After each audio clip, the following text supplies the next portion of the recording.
জনরব media, জনতার কথা বলে। নমস্কার, জনরব মিডিয়া থেকে শুক্লা গাঙ্গুলি।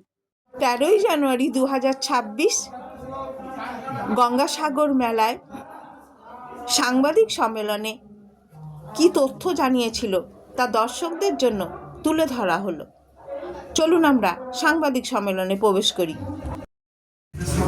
আমাদের মধ্যে উপস্থিত রয়েছেন মাননীয় মন্ত্রী মানস রঞ্জন ভূঁইয়া, মাননীয় মন্ত্রী বঙ্কিমচন্দ্র হাজরা, মাননীয় মন্ত্রী তিলক রায়, মাননীয় মন্ত্রী স্নেহাশিস চক্রবর্তী, মাননীয় মন্ত্রী শ্রী সুজিত বোস, মাননীয় মন্ত্রী শ্রী বেচারাম মান্না, সাংসদ স্থানীয় সাংসদ মথুরাপুরে শ্রী বাপি হালদার, দক্ষিণ চব্বিশ পরগনা জেলা পরিষদের সভাধিপতি শ্রীমতী নীলিমা মিস্ত্রি বিশাল, সহসভাধিপতি শ্রীমন্ত মালিক। আইএস অফিসারদের মধ্যে রয়েছেন মাননীয় অখিল ভট্টাচার্য, শ্রী মনীষ জৈন, শ্রী সুমিত্রা গুপ্তা, শ্রী শান্তনু বাসু, ডক্টর সৌমিত্র মোহন, কোটেশ্বর রাও। যেখানে তীর্থযাত্রী থেকে শুরু করে সরকারি কর্মচারী, পুলিশ, কর্মী এবং স্বেচ্ছাসেবী কারো কোথাও বিমা আছে বলে আমাদের অন্তত জানা। আমরা ধন্যবাদ, অভিনন্দন, কৃতজ্ঞতা জানাই আমাদের রাজ্যের মাননীয় মুখ্যমন্ত্রীকে, যে তিনি আমাদের এই গঙ্গাসাগর মেলায় 9 জানুয়ারি থেকে 17 জানুয়ারি পর্যন্ত গঙ্গাসাগর মেলায় আগত তীর্থযাত্রীদের জন্য মাথা পিছু 5 লক্ষ টাকার দুর্ঘটনায় জনিত জীবন বীমা করে দিয়েছে। কে কে? সরকারি কর্মী, পুলিশ কর্মী, স্বাস্থ্য কর্মী, সাংবাদিক, পরিবহন কর্মী এবং স্বেচ্ছাসেবী। এটা একটা দৃষ্টান্ত স্থাপন করলেন আমাদের মাননীয় মুখ্যমন্ত্রী মমতা বন্দ্যোপাধ্যায়। প্রতিটি যানবাহনকে জিপিএস ট্র্যাকিং এর সাহায্যে নিয়ন্ত্রণ করা হচ্ছে। মেগা কন্ট্রোল রুম থেকে পিলগ্রিম ট্রান্সপোর্ট ম্যানেজমেন্ট সিস্টেম পিটিএমএস অর্থাৎ তীর্থযাত্রী পরিবহন পরিচালনা ব্যবস্থা দিবারাত্রি পর্যবেক্ষণের আওতায় নিয়ে আসা হয়েছে। যে গাড়িটি কলকাতা থেকে ছাড়ছে আমাদের লট 8 পর্যন্ত আসছে, সেই গাড়িটি এই মুহূর্তে কোথায় আছে তা আমরা বলতে পারছি। যখন লট 8 থেকে কচুবেড়িয়া থেকে কোনো আমাদের ভেসেল আসছে তার পজিশন কি আছে সেটাও আমরা এটার মাধ্যমে জানতে পারছি। গঙ্গাসাগর মেলাতে সমস্ত যাত্রীবাহী বাস, লঞ্চ জিপিএস ট্র্যাকিং সিস্টেমের মধ্যে আনা হয়েছে। একটা অভিনব ব্যবস্থা যেটা আমাদের সরকার, আমাদের মাননীয় মুখ্যমন্ত্রী করেছে। একজন করে সাগর বন্ধু থাকছে। আমরা যখন বাইরে কোথাও ঘুরতে যাই, আমরা একজন করে গাইড থাকেন, তেমনি গঙ্গাসাগর মেলায় সমস্ত জায়গায় বাস হোক, স্টিমার হোক, রিহার্সাল হোক, সব জায়গায় একজন করে সাগর বন্ধু আছেন। যাত্রাপথে দুর্ঘটনা এড়াতে, যাত্রাপথ সুরক্ষিত করতে প্রশাসনের পক্ষ থেকে প্রতিটি যানবাহন সর্বাধিক গতি সীমা 40 কিলোমিটার প্রতি ঘন্টায় বেঁধে দেওয়া হয়েছে। শিয়ালদা নামখানা থেকে অতিরিক্ত ট্রেনের ব্যবস্থাও করা হয়েছে। এছাড়াও বার্জ ভেসেল, ম্যানপ্যাক সহ বোর্ডারে থাকছে সিভিল ডিফেন্স ও পুলিশ কর্মী। ফলে গঙ্গাসাগর মেলায় করা হয়েছে, যেটা আমাদের মাননীয় মুখ্যমন্ত্রী করেছে। পর্যন্ত যাত্রাপথে 16টি বাফার জোনের ব্যবস্থা করা হয়েছে। এই বাফার জোনগুলোতে জেটি ঘাটে ভিড় নিয়ন্ত্রণ করার উদ্দেশ্যে প্রয়োজন ভিত্তিতে বাসগুলোকে নির্দিষ্ট স্থানে দাঁড় করিয়ে রাখা হচ্ছে। তীর্থযাত্রীদের জন্য প্রতিটি বাফার জোনে শৌচালয়, পানীয় জল, প্রাথমিক চিকিৎসা ও বিশ্রামের সুবন্দোবস্ত করা হয়েছে। 19টি করা হয়েছে। কি করছি আমরা এখানে? সেখান থেকে আমরা কত লোককে দিকে ছাড়বো সেইভাবে একটা কন্ট্রোলিং সিস্টেম, পুলিশ প্রশাসন একসঙ্গে কথা বলে এই বাফার জোনে তাদের রাখা হচ্ছে। এবং এই বাফার জোনে কি কি সুবিধা রয়েছে?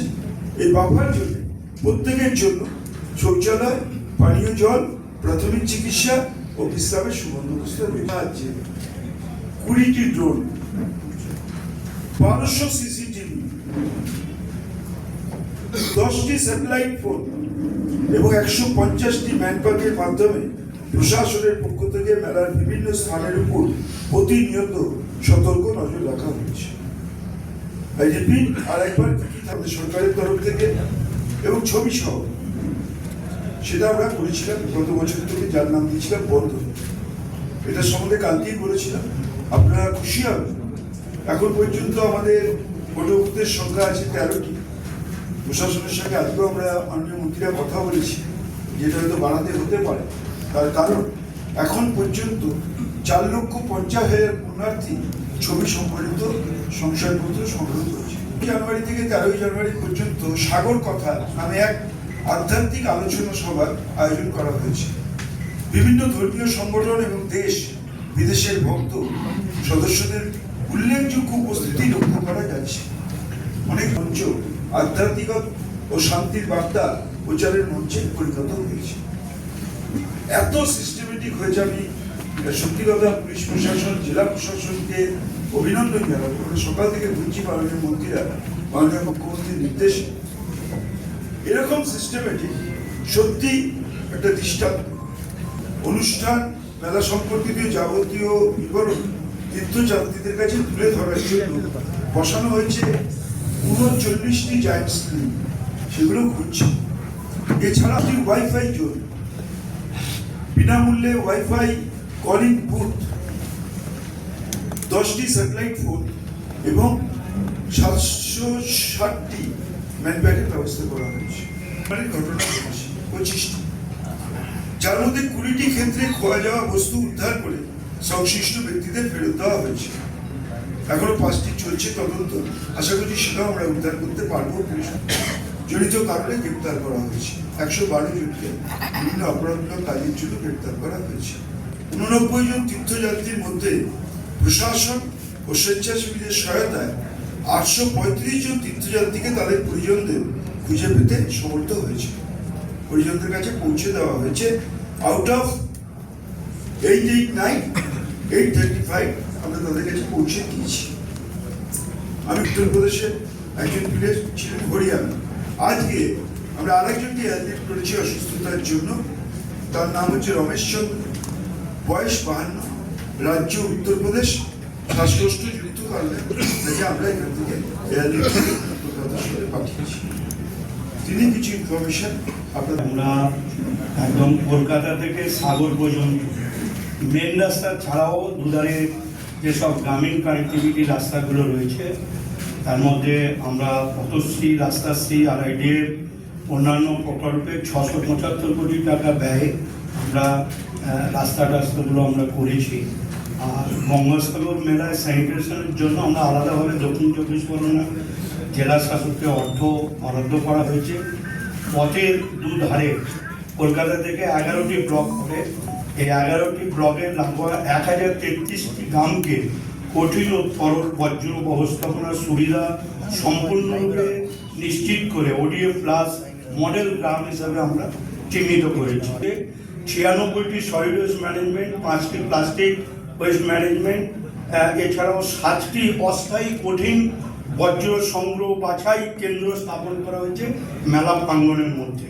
ওভারক্রাফট হেলিকপ্টার মুভমেন্টের জন্য আমরা channel marking as well as tower lighting করে থাকি। এই বছর সমস্ত বন্দোবস্ত করা হয়েছে আরও উন্নত প্রযুক্তি এবং বর্ধিত সংখ্যা। তো সব মিলিয়ে এই বছর নদীগঙ্গায় বিদ্যুতের টাওয়ারগুলোতে যে ধরনের আলোকসজ্জা করা হয়েছে সেগুলো হলো এরকম: এভিয়েশন সার্চ লাইট 16টা, অ্যান্টি ফগ শার্প লাইটস এটা 130টা লাগানো হয়েছে। গত বছর 100টা ছিল, আরও 30টা আমরা বাড়িয়েছি এই বছর। মেরিন নেভিগেশন লাইটস এটা 15টা আছে। এটা 6 নটিক্যাল মাইল রেঞ্জ, মানে ওটার তো প্রায় 12 কিলোমিটার দূর থেকে মানে দেখা যাবে। Special type high range tower flood lights এটা বসানো হয়েছে 250টি। গত বছর 190টি ছিল, এই বছর আরও 60টি বাড়ানো হয়েছে। আর special type high intensity LED flood light যেটা বেসিক্যালি ফগকে কাটানোর জন্য, এটা 2 কিলোমিটার রেঞ্জের 120টা লাগানো হয়েছে। গত বছর ছিল 90টা, এবছর আরও 30টা বাড়ানো হয়েছে।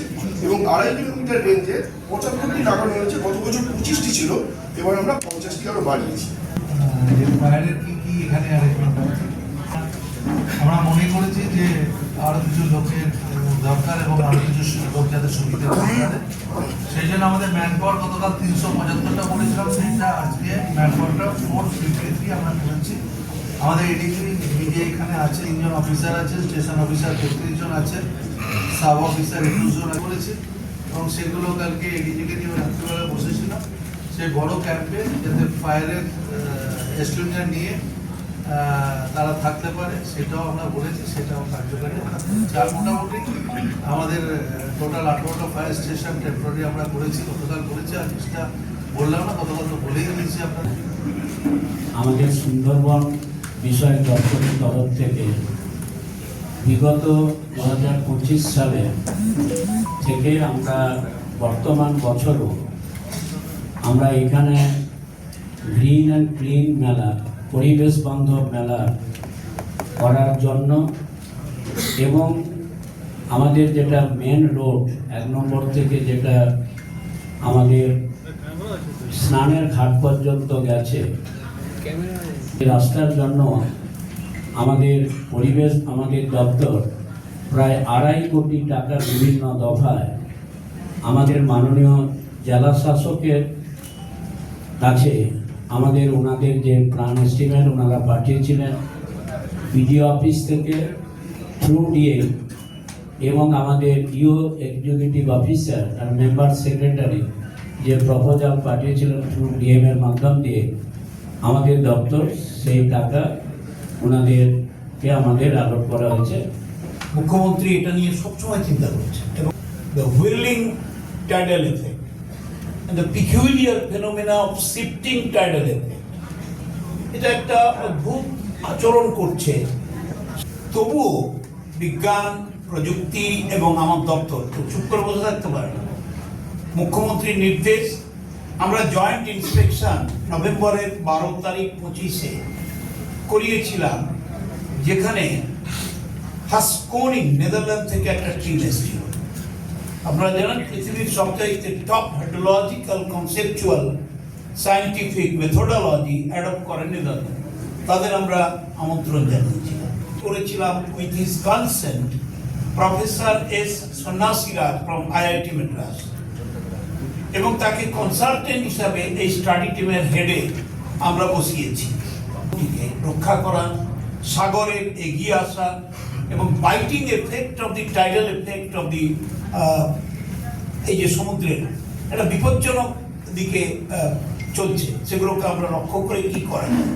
তার brick blocks, it is done in nearby site, that is Shaw, Geri and Bankimnagar. The initial proposal given by Professor S. Sonnasiraj, আমরা এটাকে শেয়ার করেছি with the team of Haskoning, Netherlands for their comment. Seriously, deeply concerned about this development এবং প্রকৃতি এবং বিজ্ঞানের একটা যুদ্ধ চলছে। দুপুর 1:19 থেকে পূর্ণস্নান শুরু হবে এবং পরের দিন বৃহস্পতিবার দুপুর 1:19 পর্যন্ত মহাস্নান সময়টা রয়েছে। তারপরেও লক্ষ লক্ষ মানুষ স্নান করে, যেভাবে চলছে সেভাবে চালাতে হবে, কারণ আজকের রাতের প্রেশার এবং কালকে হিউজ প্রেশার, এটাকে আমাদের সবাইকে রাস্তায় থেকে ঠিক করতে হবে। প্রশাসন খুব ভালো ব্যবস্থা করেছে, মানুষ আসছেন, মানুষ যাচ্ছেন। আজকে দুপুর 3টে পর্যন্ত প্রশাসন, জেলা প্রশাসন এবং পুলিশ কর্তারা আমাদেরকে তথ্য দিয়েছে, তাতে এখন পর্যন্ত আজকে দুপুর 3টে পর্যন্ত 60 লক্ষ পুণ্যার্থী আমাদের এখানে এখন পর্যন্ত এসছে। এত বড় মেলা আজ পর্যন্ত জাতীয় মেলা হিসেবে ঘোষণা করা হলো, কিন্তু আপনারা এর মধ্যে অনেকেই আজ প্রত্যেক বছর আসেন। এরকম পূর্ণ স্থানে যেভাবে মানুষ আসেন, যে পবিত্রতা নিয়ে তারা আসেন, যেভাবে তারা স্নান করেন, কিন্তু তারা ইচ্ছাকৃতভাবে আজ পর্যন্ত জাতীয় মেলা ঘোষণা করা হলো, ঘোষণা করতে হবে। যদি ওনারা না করেন, দেখবেন একদিন নিজে থেকে মানুষের দাবিতে এটা জাতীয় মেলা হিসেবে ঘোষণা করা হবে। উনিও জানেন এই জ্যোতির বয়স আরো 50 বছর পেরিয়ে যাবে। 15ই জানুয়ারি পর্যন্ত এই স্নান চলবে। আবার আসছি, পরের খবরে চোখ রাখুন।